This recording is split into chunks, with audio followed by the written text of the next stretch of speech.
Hi, in this short tutorial, we'll be looking into how to download and install the free and very user-friendly online help desk HESK.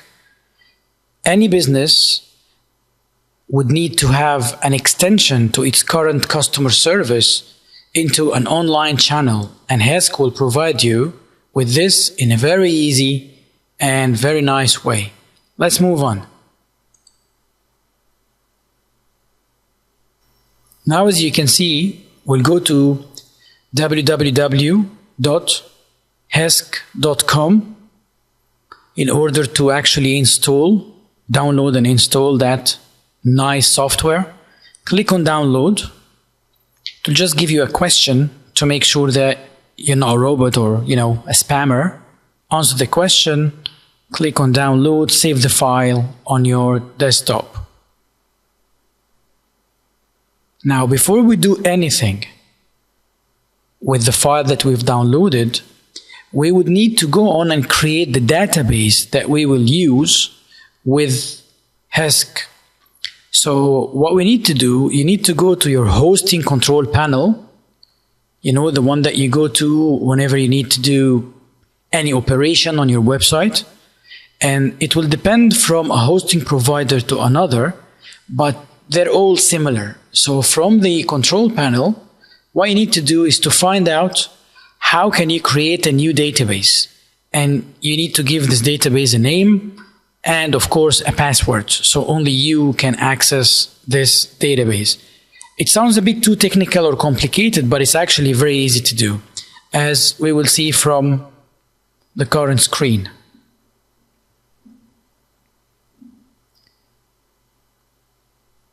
So this is what I'm going to be doing.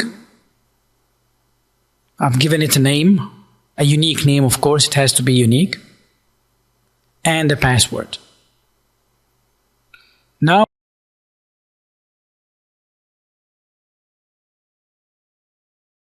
while it's actually the database is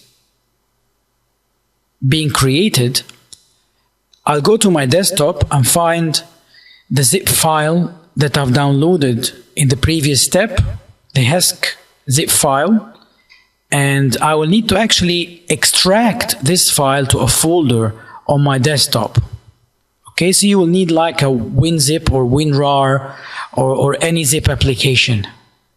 So just go on and say extract to HESK. Okay, it will be extracting my file.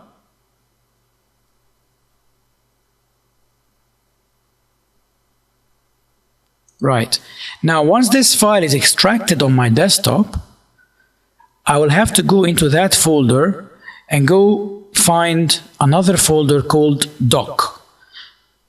This folder called doc contains the documents that we need to read in order to have a successful HESK installation. Okay, so in there you find a document called index.html. Double click on it. It will open in your web browser. Here you go. Click on the step-by-step instructions or guide. It will then give you all the instructions that you need to read. Give them a quick read, at least to familiarize yourself with the next steps, and keep this file open because you'll need it later. Just like give it a quick read for now, and then we'll go on step by step on it.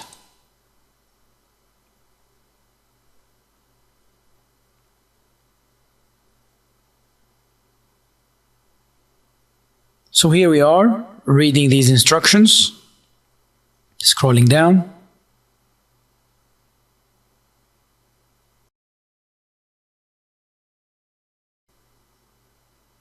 Okay, now what I'm going to do is, I'm going to go to my FTP application. I use FileZilla. It's a free application as well. It's an open source one and it's one of the best. So what I've done, I've logged on to the FTP side of my hosting, or where my website is residing actually.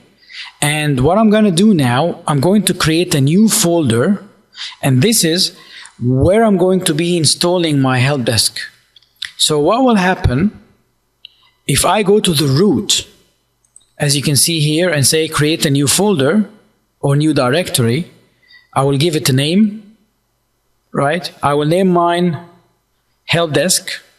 So it will be accessible from my website. So if my website's address or URL is www.site.com, for example, and if I create a directory here called Help Desk, so this will be accessible from www.site.com/helpdesk.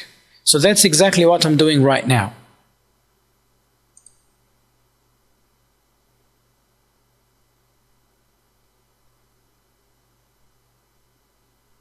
Now here it is, it's called Help Desk. I'll double click on it to open it. Okay, now what I'm going to do, from my FTP access from FileZilla, as you can see, is divided into two frames or two sides.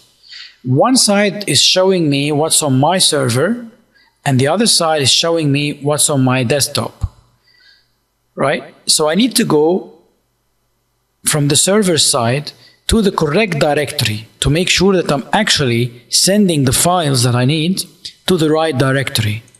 So here I am. I'm sure I'm on the Help Desk directory, right? The one I just created. Now from my desktop, I'm going to select where I've downloaded and where I've unzipped the HESK files, right? And from that directory, I'm going to select all these files and copy them into the Help Desk directory that I've just created on my server, right? So I'm going to FTP those files there. I'm sending them to the server, right? So now, of course, that will take a few minutes, and it's depending on your own internet speed.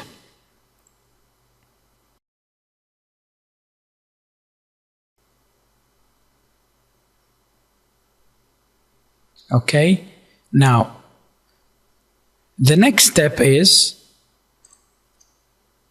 doing the file permissions. So going back to the instructions file that we left open, right?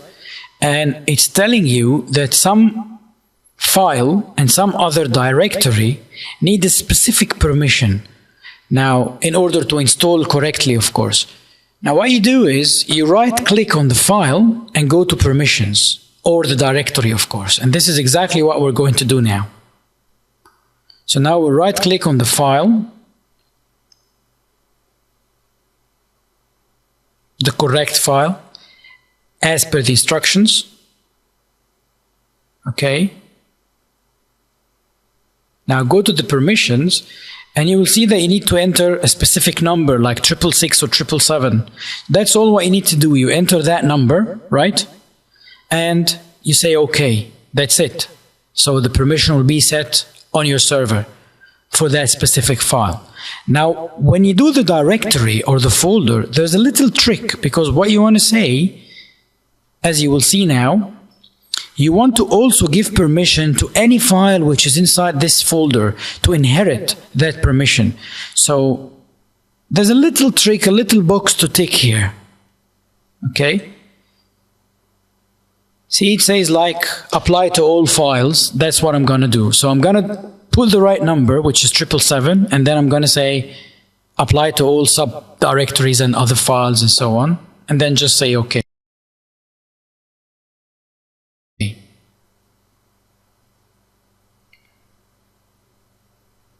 Okay, so right now, from my server side, everything is fine, everything is perfect. Now I'm gonna go back to the database that I've created, because I need some details, so a little bit more detail on this database. And of course, from the time that you first request its creation on the server, it's gonna take roughly about 5 to 10 minutes to be created. So you can leave it working on the background until you reach that specific step and it's ready for you.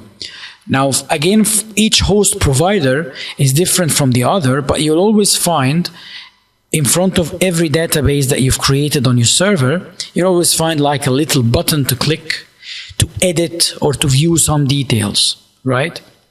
That's what I'm going to do right now.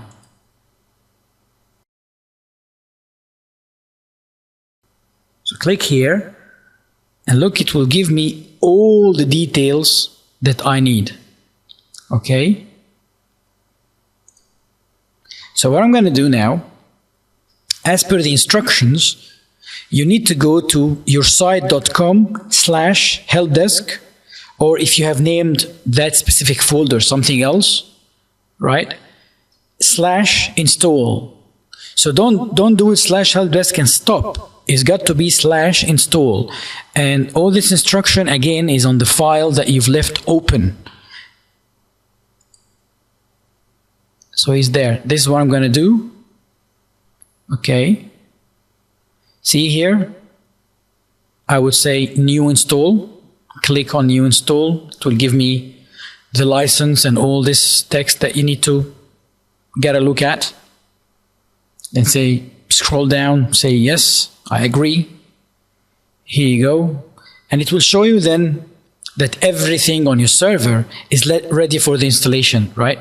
If you don't get the previous screen where it says that everything is ready and passed, there is one small step or one little detail that you haven't done correctly. So you got to go back and see what it is. Usually it will be the permission on the specific file or folder that we were just doing in the previous step, or it would be that probably your hosting provider has the wrong version of something, maybe PHP or MySQL Server database or whatever. Again, the best thing to do is to ensure that you're hosting with one of the well-known hosting providers like site5site.com or hostgator.com or godaddy.com, right?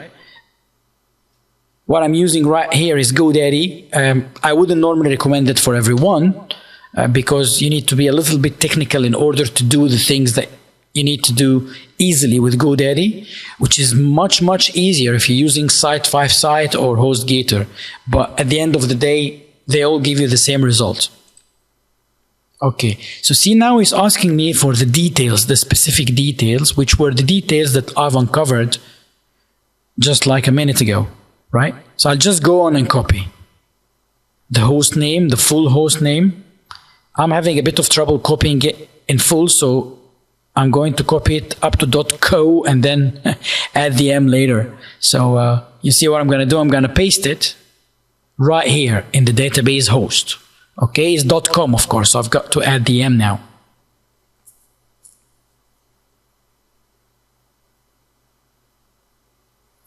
Now I'll copy the database name, which will be also the database user login. So I'll paste it twice.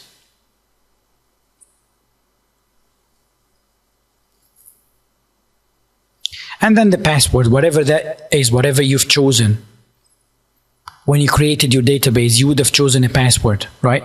So it's like password or whatever. And then where it says table prefix, you can just leave that as the default and continue. Okay, now as per the instructions, it's telling you to go and delete the install folder. That is actually to secure your installation now, because you don't want the installation file to be accessible by other people. So you gotta get rid of that install folder now. So just go to your FileZilla again, your FTP application, and right click on the install folder and say delete. That's all you need to do. Okay, so now you're ready.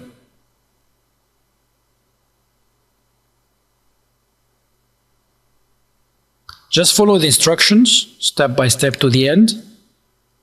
Now you're ready to actually go to your website /helpdesk, and you'll find it there ready for you. Okay, this is what it looks like to your customers. So they can submit a ticket if they need help or support with an issue. They can view an existing ticket, of course, if they submitted the ticket before. Right? In the next tutorials, we'll be actually discussing the different processes and the different things that you need to do, but right now we're just covering how to install it. Okay, so that's it. Down there you would have found the administration control panel. You click on that and it will ask you for the username and password, the administrator's username and password. Again, the admin username and password are there in the instructions file, the one that we kept open, right? And it's administrator. The default username is administrator and the default password is admin, all small, right? You can change that in the next step, of course. So I'm just gonna log on. Okay, admin, click.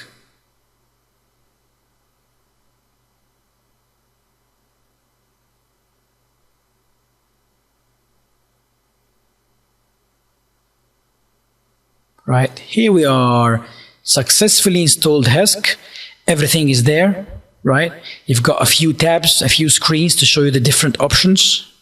Okay, on the first screen that says general, down there where it says database, please do not change anything, right? So where it says database, this is how you've installed it and this is how you've actually connected it to the existing database. You should not be changing any of this. But in the general settings and the language, right? The language, the default one is English.